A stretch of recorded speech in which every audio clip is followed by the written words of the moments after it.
Study IQ IAS, अब तैयारी हुई अफोर्डेबल। दोस्तों, पाकिस्तान के हालात को देखकर आज मन में एक ही बात आती है, पाकिस्तान टुडे इज रेवेज्ड बाय 1000 जॉर्ड्स। आसान भाषा में कहें तो पाकिस्तान आज 1000 परेशानियों से जूझ रहा है। और रिसेंटली आपने एक खबर सुनी ही होगी कि पाकिस्तान के सिंध की सड़कें पीएम शहबाज शरीफ के अगेंस्ट एक बार फिर प्रोटेस्ट से गूंज उठी है। सिंध बनेगा सिंधु देश के नारे सिंध में चारों ओर शोर कर रहे हैं। पाकिस्तान के एक और प्रोविंस की हवाएं पाकिस्तान से अलग होने की मांग कर रही हैं। अपने हाथों में पीएम नरेंद्र मोदी और जो बाइडेन समेत कई वर्ल्ड लीडर्स के प्ले कार्ड्स लिए सिंध के लोग अपने सेपरेट होमलैंड सिंधु देश की मांग कर रहे हैं। ये pro freedom rally Sindhi nationalist leader Sain G M Syed के होम टाउन सन में उनकी 119th बर्थ एनिवर्सरी पर उनको ट्रिब्यूट देने के लिए ऑर्गेनाइज की गई। आपको बता दें कि जीएम सैयद को मॉडर्न सिंधी नेशनलिज्म का फाउंडिंग फादर कहा जाता है। खैर, इस दौरान प्रोटेस्टर्स और पुलिस के बीच एक वायलेंट क्लैश हुआ और हालात बद से बदतर हो गए। शहरों में कर्फ्यू लगा दिया गया, लेकिन प्रोटेस्टर्स की संख्या ने गिरने का नाम नहीं लिया। वर्ल्ड सिंधी कांग्रेस का कहना है कि पाकिस्तानी रेंजर्स ने इन प्रोटेस्ट में अनआर्म्ड सिविलियंस पर इंडिस्क्रिमिनेट फायरिंग की और कई प्रोटेस्टर्स को डिटेन कर लिया। ये प्रोटेस्टर्स आज उनकी रिहाई की मांग करने के साथ साथ इन ओपन फायरिंग्स के अगेंस्ट जुडिशियल एक्शन चाहते हैं। दोस्तों, इन प्रोटेस्टर्स की बातों को सुनकर ऐसा लगता है कि मानो पाकिस्तान के एविल्स का घड़ा अब सिंध में भी भर चुका है। इसलिए आज वो अपने आजाद देश सिंधु देश की मांग उठा रहे हैं। वो कहते हैं कि हमने कभी भी पाकिस्तान को अपना देश माना ही नहीं, पाकिस्तान ने उनको जबरन अपना हिस्सा बनाया है। दोस्तों, आपने देखा कि हमने पिछले कुछ दिनों में वेस्टर्न पाकिस्तान के पाश्तून डोमिनेटेड एरियाज में टीटीपी के कहर की बात की, फिर हमने बलूचिस्तान की बात की, हमने पीओके की बात की, गिलगित बाल्टिस्तान की भी बात की। ये रीजन्स भले ही अलग अलग हैं, लेकिन इन सब में एक कॉमन थ्रेड रन करता है। ये सब पाकिस्तान के चंगुल से मुक्त होकर आजाद होने की मांग कर रहे हैं और आज यही बात सिंध तक भी पहुंच गई है। और तो और सिंध के इन लोकल्स का निशाना केवल पाकिस्तान ही नहीं बल्कि चाइना भी है। जी हाँ दोस्तों, इन प्रोटेस्टर्स ने हाल ही में चाइना के डबल स्टैंडर्ड्स के खिलाफ भी आवाज उठाई है। वो कहते हैं कि एक तरफ चाइना शिनजियांग में उइगुर्स मुस्लिम को एक्सप्लॉइट करता है और दूसरी तरफ वो पाकिस्तान में बैठे टेररिस्ट को सपोर्ट करता है। तो अब सवाल ये है कि सिंध में पाकिस्तान और चाइना को लेकर इतनी नाराजगी का आखिर कारण क्या है? पाकिस्तान और चाइना ने बलूचिस्तान में जो किया, क्या सिंध भी उसी का शिकार हो रहा है? आज की इस वीडियो में हम आपके लिए सिंध के इसी टर्मोइल को डीक्लटर करने की कोशिश करेंगे, लेकिन उसको समझने के लिए हमें आपको सिंध के इतिहास से भी रूबरू कराना होगा। आगे बढ़ने से पहले मैं आपको बता दूं कि इस वीडियो की इंपॉर्टेंस यूपीएससी मेंस के GS2 के IR सेक्शन के लिहाज से काफी ज्यादा है। इसके बारे में हम वीडियो के अंत में और भी बात करेंगे, पर फिलहाल के लिए अपने डिस्कशन को हम आगे बढ़ाते हैं। दोस्तों, आप सब ने स्टडी IQ के फाउंडेशनल बैचेस को बेशुमार प्यार और भरोसा दिया और इसी ट्रस्ट, इसी जीत की तैयारी को कंटिन्यू रखने के लिए अब स्टडी IQ ने प्रण लिया है कि यूपीएससी CSE 2024 में आपको अपने कंपटीशन से आगे रखने के लिए और आपके सिलेक्शन को इंश्योर करने के लिए स्टडी IQ अपना life foundation pre plus mains batch लेके आया है 2024 यूपीएससी एग्जाम के लिए।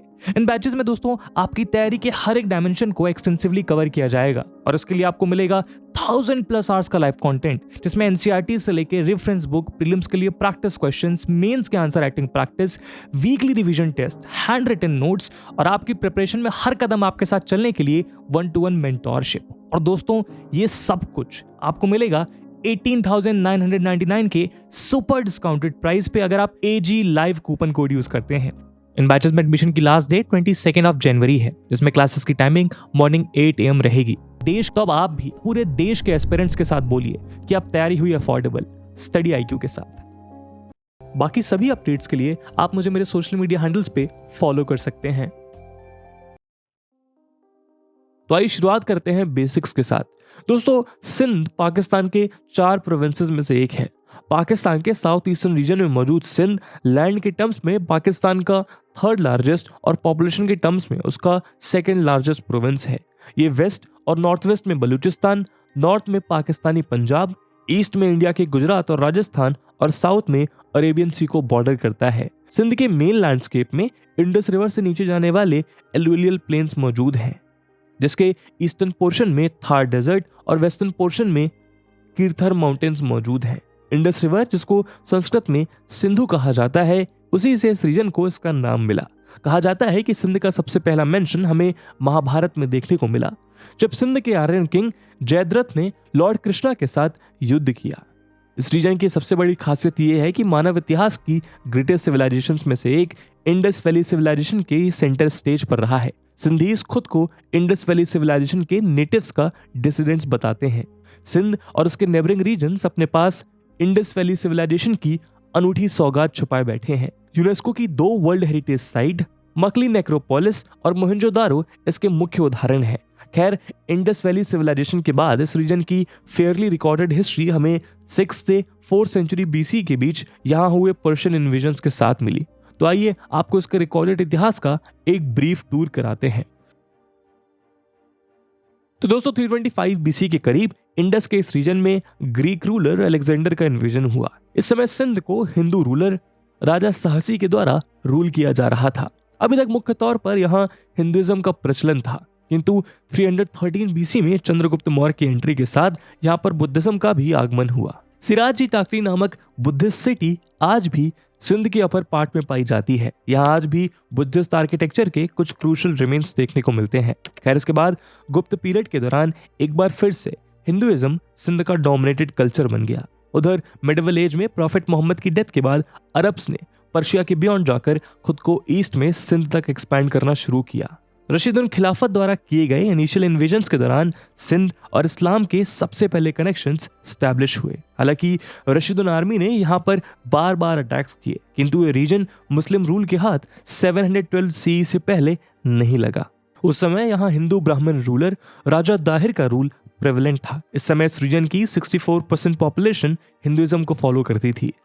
लेकिन 712 सी में उमैयद खलीफत के लीडर मोहम्मद इब्न कासिम ने ब्राह्मण डायनेस्टी को हराकर इस रीजन को उमैयद खलीफत का हिस्सा बना लिया और यहीं से इंडियन सब कॉन्टिनेंट में इस्लाम के फुटप्रिंट स्टैब्लिश हुए। इसलिए सिंध को अक्सर बाबुल इस्लाम यानी गेटवे ऑफ इस्लाम के नाम से भी जाना जाता है, क्योंकि सिंध के थ्रू ही इस्लामिक पावर्स को सब कॉन्टिनेंट को रूल करने का गेटवे मिला। फिर लेट 16th सेंचुरी आते आते मुगल एम्परर अकबर ने इसको मुगल एम्पायर का पार्ट बना लिया। आपको बता दें कि अकबर का जन्म सिंध के उमेर कोट के राजपुताना किंगडम में ही हुआ था। खैर 16th और 17th सेंचुरी में इसको मुगल्स और उसके बाद अलग अलग इंडिपेंडेंट डायनेस्टीज द्वारा रूल किया गया। इतिहास के सफर में सिंध में बहुत सी बैटल्स लड़ी गई और ये बहुत से मुस्लिम रूलर्स के कब्जे में रहा, किंतु 1843 में सिंध की लास्ट इंडिपेंडेंट डायनेस्टी इसको ब्रिटिशर्स के हाथों हार गई। 19th सेंचुरी के ब्रिटिश ट्रैवलर रिचर्ड बर्टन के मेमोइर्स कहते हैं कि सिंध ब्रिटिश इंडिया का सबसे शांत रीजन्स में से एक था। यहाँ फेथ्स का यूनिक ब्लेंड देखने को मिलता था। इस लैंड पर बहुत से सूफी सेंट्स की श्राइन्स हुआ करती थी, जिनको मुस्लिम्स के साथ साथ यहाँ के हिंदू नेटिव्स भी बड़ी संख्या में अटेंड किया करते थे। रिचर्ड के मुताबिक सिंधी मुस्लिम्स और इवन यहाँ के हिंदूज बाकी सब कॉन्टिनेंट से अलग थे, क्योंकि उनका फेथ बुद्धिज्म से ज्यादा इन्फ्लुएंस था। खैर ब्रिटिशर्स के एनेक्सेशन के कुछ ही सालों बाद उन्होंने इसको अपनी बॉम्बे प्रेसिडेंसी का हिस्सा बना लिया, किंतु प्रोविंशियल कैपिटल बॉम्बे से दूर होने के कारण सिंध इस प्रेसिडेंसी का सबसे नेग्लेक्टेड एरिया बनकर रह गया। समय समय पर सिंध और पंजाब के मर्जर की बात उठी, किंतु ब्रिटिशर्स के डिसएग्रीमेंट और सिंधी ऑपोजिशन के कारण इसको अपोज किया जाता रहा। हालांकि बाकी हिस्सों के कंपैरिजन में इस रीजन में कम्युनल हार्मनी का एक क्लीन रिकॉर्ड रहा, किंतु एक समय के बाद यहाँ के मुस्लिम एलीट और न्यू मुस्लिम मिडिल क्लास अपने इंटरेस्ट को बचाने के लिए सिंध का बॉम्बे प्रेसिडेंसी से सेपरेशन डिमांड करने लगी, लेकिन इसको सिंधी हिंदूज द्वारा अपोज किया गया। किंतु ब्रिटिशर्स की नजरों से ये अपॉर्चुनिटी बचकर कैसे निकल जाती। उन्होंने अपनी डिवाइड एंड रूल पॉलिसी की छड़ी घुमाई और 1936 में इसको बॉम्बे से सेपरेट कर दिया। इसी कारण बीच में यहाँ कुछ रिलीजियस टेंशंस भी इमर्ज हुए, जिसको सिंध की मुस्लिम लीग के द्वारा एक्सप्लॉइट किया गया। लेकिन इस सेपरेशन ने इवेंचुअली सिंधी मुस्लिम नेशनलिस्ट को पाकिस्तान के फॉर्मेशन को सपोर्ट करने के लिए ट्रिगर किया। इसके बाद 1947 में सब कॉन्टिनेंट पर एक बेहद अनफॉर्चुनेट इवेंट ने दस्तक दी। हालांकि पंजाब और बंगाल की तरह वो इंटेंस ब्लडशेड और वायलेंस सिंध के पार्टीशन एक्सपीरियंस का बड़ा पार्ट नहीं बना। ऐसा इसीलिए क्योंकि यहाँ कई सदियों से रिलीजियस टॉलरेंस, प्लूरलिज्म और हार्मनी की वैल्यूज अपनी जड़ें मजबूत कर चुकी थी, और साथ ही पार्टीशन के बाद सिंध का मैक्सिमम हिस्सा पाकिस्तान में ही था। यानी वो बाकी रीजन्स की तरह दो देशों के बीच अब्रप्टली डिवाइड नहीं हुआ। किंतु असल में चीजें इतनी आसान नहीं थी। सिंधु देश के बीज इसी पार्टीशन में बोए जा चुके थे। वो कैसे, आइए देखते हैं। तो दोस्तों, जैसा कि हमने अभी कहा, सिंध का पार्टीशन टेरिटरी का पार्टीशन नहीं था, बल्कि ये डेमोग्राफी का पार्टीशन था। इसके तहत सिंध की non Muslim population India I. वहीं इंडिया के मुस्लिम रेफ्यूजीज अर्बन सिंध में सेटल हुए। इन रेफ्यूजीज को कहा गया मुहाजिर्स। मुहाजिर्स बाकी सिंधी से ज्यादा रिच और लिटरेट होने के कारण गवर्नमेंट जॉब्स और बिजनेसेस में डोमिनेट करने लगे। देखते ही देखते उन्होंने बाकी सिंधीज को कंपटीशन से बाहर कर दिया। जल्द ही ये उर्दू स्पीकिंग मुहाजिर और पंजाबीज पाकिस्तान के पॉलिटिकल और ब्यूरोक्रेटिक डोमेन्स को डोमिनेट करने लगे। इससे अर्बन सेंट्रेड मुहाजिर्स को प्रेफरेंशियल ट्रीटमेंट मिलने लगा और रूरल सिंधीज और पिछड़ गए। सिंधी सोसाइटी में डिविजन्स क्रिएट होने लगे। सिंधीज के रिसोर्सेज को मुहाजिर्स और पंजाबीज द्वारा एक्सप्लॉइट किया जाने लगा। और तो और सिंध पाकिस्तान का 63% रेवेन्यू जनरेट करता है, किंतु देश को चलाने की एक्स्ट्रॉर्डिनरी पावर्स पंजाब के पास है, जिसकी 65% पॉपुलेशन आर्मी को कॉन्स्टिट्यूट करती है। डेमोग्राफिक और इकोनॉमिक डिस्क्रिमिनेशन के साथ साथ यहाँ सिंधीज की लैंग्वेज को भी ड्यू ट्रीटमेंट नहीं मिला। ऊपर से पाकिस्तानी गवर्नमेंट ने उर्दू को पाकिस्तान की नेशनल लैंग्वेज घोषित कर अपनी एथनिक माइनॉरिटीज के ऊपर थोप दिया। यानी पाकिस्तान ने अपने प्रोविंसेस पर एक मोनोलिथिक नेशनल आइडेंटिटी इंपोज करने की कोशिश की। सिंधीज का कहना था कि पाकिस्तान का ऑनस्लॉट उनके कल्चर, लैंग्वेज और उनके प्लूरलिस्टिक वैल्यूज पर खतरा बनकर मंडरा रहा है, और इसी के साथ सिंध में एथनिक मोबिलाइजेशन की शुरुआत हुई। तो यही सब कारण थे कि सिंधीज 1947 से ही अपने एक सेपरेट होमलैंड की डिमांड कर रहे थे।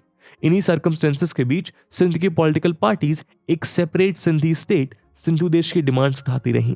लेकिन इस मूवमेंट को पहली बार Sindhi nationalist leader GM Syed और पीर अली मोहम्मद रश्दी ने 1970s में कंसोलिडेट किया। वो कहते थे कि सिंधीज को पंजाबी मुहाजिर इंपीरियलिज्म से लिबरेट कराना चाहते हैं। 1972 में GM सैयद ने एक इंडिपेंडेंट नेशन सिंधु देश के फॉर्मेशन को प्रपोज किया। उनका कहना था कि यदि बांग्लादेश एक सेपरेट देश बन सकता है तो सिंधुस्तान क्यों नहीं बन सकता। खैर मिड 1980s तक आते आते इस डिसइंकैचमेंट ने ओपन वॉरफेयर का रूप ले लिया। जियाउल हक की रजीम में सिंध में गुरिल्ला यूनिट्स जन्म लेने लगी और ये इस्लामाबाद के पंजाबी फेडरल ट्रूप से कन्फ्रंट करने लगी। लेकिन इस इल प्रिपेयर्ड इंसर्जेंसी को इस्लामाबाद ने हर बार क्रश कर दिया। लेट 1980s में GM Syed Sindh national alliance के लीडर बने और उन्होंने इस अम्ब्रेला के अंडर बहुत सी आइडियोलॉजिकल ग्रुप्स को साथ लाने की कोशिश की। लेकिन 1988, 1990 और 1993 के इलेक्शंस में वो कोई भी सीट नहीं जीत पाए और इलेक्शंस में मिली इन्हीं डिफीट्स के कारण उनका मूवमेंट कमजोर होने लगा। दोस्तों, आज सिंध में बहुत सी प्रो सिंधु देश ऑर्गेनाइजेशंस हैं, जैसे कि GS सिंध कौमी महाज, JSQM, वर्ल्ड सिंधी कांग्रेस, सिंधु देश लिबरेशन आर्मी, GS सिंध तराकी पसंद पार्टी इसके प्रमुख उदाहरण हैं, जो आज भी GM सैयद की आइडियोलॉजी पर सिंधु देश की डिमांड करते हैं। इनमें से JSQM जैसी पार्टीज एक नॉन वायलेंट इंडिपेंडेंस मूवमेंट की डिमांड करते हैं, जबकि सिंधु देश लिबरेशन आर्मी जैसी ग्रुपिंग्स बलूचिस्तान लिबरेशन आर्मी से इंस्पायर होकर एक एक्सट्रीमिस्ट आइडियोलॉजी अपनाते हैं। इन सभी ग्रुपिंग्स के लीडर्स टेररिज्म और एंटी स्टेट एक्टिविटीज के नाम पर या तो जेल में हैं या फिर एग्जाइल में देश के बाहर रह रहे हैं। शुरुआत में हमने जिस प्रो फ्रीडम रैली की बात की वो GS सिंध फ्रीडम मूवमेंट के बैनर के अंडर ऑर्गेनाइज की गई थी। JSFM के फाउंडर जाफर सहीतो जो न्यूयॉर्क में एग्जाइल में रहते हैं, उनका कहना है कि 1843 में ब्रिटिशर्स के आने से पहले सिंध आजाद देश हुआ करता था, इसीलिए जब ब्रिटिशर्स यहाँ से वापस गए तो उनको सिंध को आजाद करना चाहिए था, ये हमारा राइट था। जब 711 CE में सिंध को अरब द्वारा कनकर किया गया, उस समय वहां एक सिंधु देश एग्जिस्ट करता था। आज हम उसी सिंधु देश की डिमांड कर रहे हैं और खास तौर पर पिछले कुछ सालों में इन ग्रुपिंग्स के प्रोटेस्ट और एक सेपरेट नेशन की डिमांड बहुत तेजी से पीक आउट होती नजर आई है। दोस्तों, इसके बहुत से कारण हैं। पहला तो ये कि यहाँ पाकिस्तानी स्टेट की एट्रोसिटीज और निग्लेक्ट थमने का नाम नहीं ले रही है। एथनिक और नेशनलिस्ट सेंटिमेंट्स के अलावा पिछले कुछ सालों में यहाँ अर्बन, रूरल और सोशियो इकोनॉमिक डिवाइड भी बहुत तेजी से इंक्रीज हुआ है और यहाँ आपको दो एक्सट्रीम तबके के लोग दिखाई पड़ते हैं। एक तरफ यहाँ हमें कराची जैसी वेल्दी मेगा पोर्ट सिटी देखने को मिलती है जो सिंध के साथ साथ पूरे पाकिस्तान की इकोनॉमी को रन करने में अहम भूमिका निभाती हैं। वहीं दूसरी ओर सिंध के रूरल एरियाज में आज भी बॉन्डेड लेबर का कहर नजर आता है। कराची की इंडस्ट्रियल और कमर्शियल एक्टिविटीज इंडस के बैंक्स पर फ्लरिश होने वाली एग्रीकल्चरल इकोनॉमी को आउटपेस कर चुकी हैं, जो यहाँ के इकोनॉमिक डिवाइड को और भी ज्यादा बढ़ा रही है। यहाँ की पॉलिटिकल लीडरशिप ये क्लेम करती है कि पाकिस्तानी गवर्नमेंट सेंसस में सिंधीज की पॉपुलेशन कम दिखाकर इस रीजन की इंसेंटिव्स को भी कट कर देती है। पाकिस्तानी गवर्नमेंट का सिंध को लेकर ये निग्लेक्ट हमें इस रीजन की पुअर एग्रेरियन ग्रोथ और सीवियर वाटर शॉर्टेजेस में दिखाई पड़ता है। सिंध में इनफ रिसोर्सेज और पोटेंशियल होने के बावजूद उसका क्रॉप यील्ड लगातार घटता जा रहा है। ऐसा इसलिए क्योंकि सेंटर ने यहाँ इनफ स्टोरेज कैपेसिटीज डेवलप नहीं की हैं। इसके अलावा एक लोअर रिपेरियन रीजन होने के कारण ये रीजन सीवियर वाटर शॉर्टेजेस का भी शिकार है। वाटर की शॉर्टेज के कारण यहाँ पर हर साल कॉटन और पैडी के यील्ड्स इफेक्ट होते हैं, लेकिन वहीं दूसरी ओर सिंध के लिए रिलीज हुए वाटर से पंजाब के रिवरेन एरियाज में 50,000 एकर्स ऑफ लैंड इरिगेट किया जाता है। सिंध और पंजाब प्रोविंस के members Indus river system authority में वाटर डिस्ट्रीब्यूशन को लेकर एक टग ऑफ वॉर में उलझे रहते हैं। इसके अलावा सिंध फूड इनसिक्योरिटी के केस में भी पाकिस्तान के बाकी प्रोविंसेस में सबसे आगे है। 2020 में कोविड की मार से जन्मे high food prices, locust outbreaks और फ्लडिंग्स ने यहाँ के 3.1 मिलियन पीपल को एक्यूट फूड इनसिक्योरिटी की ओर ढकेला है। इसके अलावा जिस सिंध को एक समय पर उसकी progressive politics, religious tolerance, pluralism और वाइब्रेंट सिविल सोसाइटी के लिए जाना जाता था, वो आज लॉ एंड ऑर्डर की एक सीवियर शॉर्टेज से जूझ रहा है। पॉलिटिकल पार्टीज और बड़े बड़े लैंड ओनर्स की पैट्रनेज के अंडर यहाँ ऑर्गेनाइज्ड क्राइम का रेट बद से बदतर हो रहा है। ऐसा लगता है कि मानो arbitrary arrest, abductions, force disappearances, extrajudicial killings और पॉलिटिकल रिप्रेशन यहाँ बहुत आम बात हो गई है। ऊपर से यहाँ के डेंस रिवरिन फॉरेस्ट क्रिमिनल को छुपाने के लिए भी सेफ हेवन प्रोवाइड करते हैं। सिंध के सेंट्रल और नदर्न डिस्ट्रिक्ट्स में टीटीपी जैसे मिलिटेंट ग्रुप्स अपनी प्रेजेंस कंसोलिडेट करते नजर आ रहे हैं। रिलीजियस माइनॉरिटीज की सिचुएशन तो यहाँ और भी ज्यादा वल्नरेबल है। माइनॉरिटीज को देश के सोशो इकोनॉमिक ऑर्डर के सबसे लोएस्ट रंग्स पर रखा जाता है। इंटरनेशनल दलित सॉलिडेरिटी नेटवर्क के मुताबिक पाकिस्तान की सो कॉल्ड अनटचेबल और शेड्यूल कास्ट में मुख्य तौर पर सिंधी रीजन में रहने वाले हिंदूज आते हैं। दलित्स और हिंदूज सिंध के फार्म और ब्रिक फार्म्स में बॉन्डेड लेबर का काम करते हैं और अपने ओनर्स के एक्सट्रीम एक्सप्लॉयटेशन का शिकार होते हैं। यदि बॉन्डेड लेबर की फैमिलीज लैंड ओनर्स को उनसे लिए पैसा वापस नहीं दे पाते तो उनके घरों से यंग गर्ल्स को अपडेट कर लिया जाता है और उनका फोर्स्ड कन्वर्जन कराया जाता है। ऐसा भी कई रिपोर्ट्स में सामने आया है।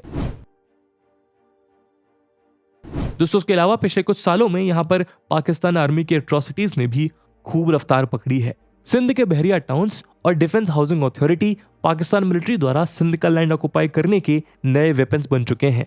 असल में होता यह है कि पाकिस्तानी आर्मी यहाँ के लोकल्स को टेररिज्म, रिसोर्स एक्सप्लॉयटेशन या बाकी फेक चार्जेस पर अरेस्ट करती है और उनका इतना टॉर्चर करती है कि वो फोर्स माइग्रेशन के लिए मजबूर हो जाते हैं। पुलिस किसी भी टाइम लोकल्स के घरों पर रेड करती है, उनकी बिलोंगिंग्स और घर के लोगों को डिटेन करके ले जाती है और फिर महीनों महीनों तक लोगों का पता नहीं चलता।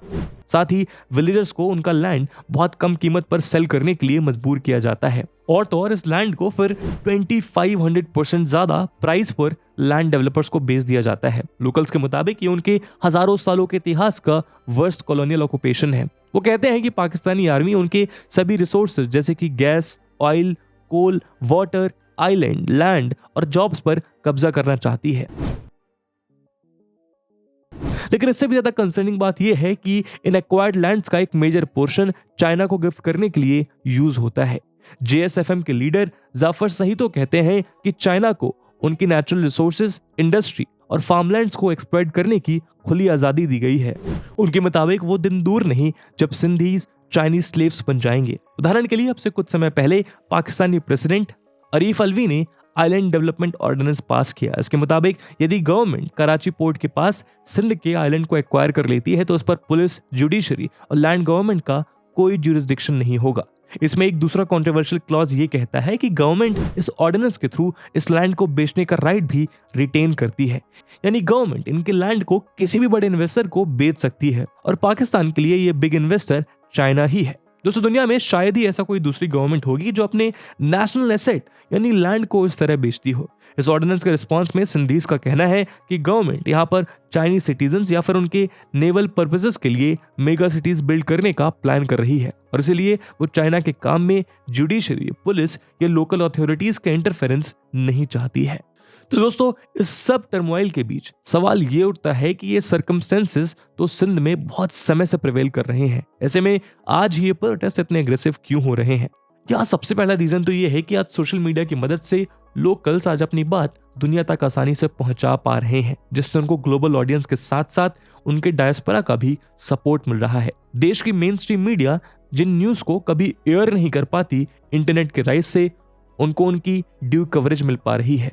इसके अलावा लंबे टाइम से इन प्रोटेस्टर्स को गवर्नमेंट आसानी से क्रश डाउन कर पाती थी, किंतु आज जब पाकिस्तान की इकोनॉमी और पॉलिटिकल एस्टैब्लिशमेंट चरमरा रही है, ऐसे में सिंधीज को गवर्नमेंट के ऊपर एक स्ट्रांग लेवरेज मिल जाता है। खैर, अब आने वाले दिनों में इन सभी सिचुएशंस को पाकिस्तानी गवर्नमेंट किस तरह हैंडल करती है, ये तो देखने वाली बात होगी। किंतु एक बात तो तय है, और वो ये कि पाकिस्तान आज जिस तरह बिखर रहा है, उसको समेटना पाकिस्तानी गवर्नमेंट के लिए इतिहास का सबसे बड़ा चैलेंजिंग टास्क होने वाला है। और दोस्तों, इसी के साथ आज की वीडियो को हम यहीं विराम देते हैं। और जैसा कि हमने वीडियो के पहले भाग में बताया था कि इस वीडियो की इंपॉर्टेंस यूपीएससी मेंस के लिहाज से काफी ज्यादा है, तो इसी इंपॉर्टेंस को देखते हुए एक सवाल हम आपके लिए छोड़कर जा रहे हैं। The question is, how Sindh had turned from a bastion of religious pluralism to a worst place to be a religious minority? Analyse. And with this question my friends, that's it for the video. I hope आपको video पसंद आई होगी, और अगर पसंद आई है तो अपने दोस्तों के साथ शेयर करना मत भूलिएगा। हम मिलते हैं अगली वीडियो में, तब तक के लिए जय हिंद, जय भारत। स्टडी IQ IAS, अब तैयारी हुई अफोर्डेबल।